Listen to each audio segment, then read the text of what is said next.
ଅତି ସୁନ୍ଦର, खूब सुंदर बोली दिव्यांशी। तेणु अनेक अनेक धन्यवाद तांकु। आज ये दुनिया रे सुख टिके पाइबा पई यही सब मंचर आवश्यकता अच्छी।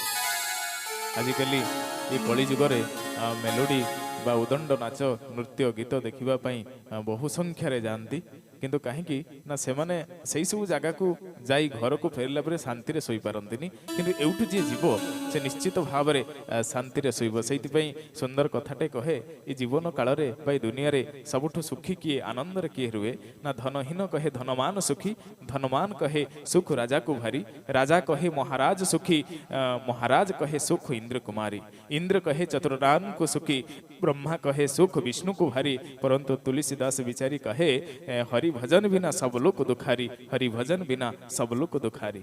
तेणु ये भजन शुणिले ये पुराण रे वर्णना करा जाइछि हरि भजन ठू सुख कोउठी नाही।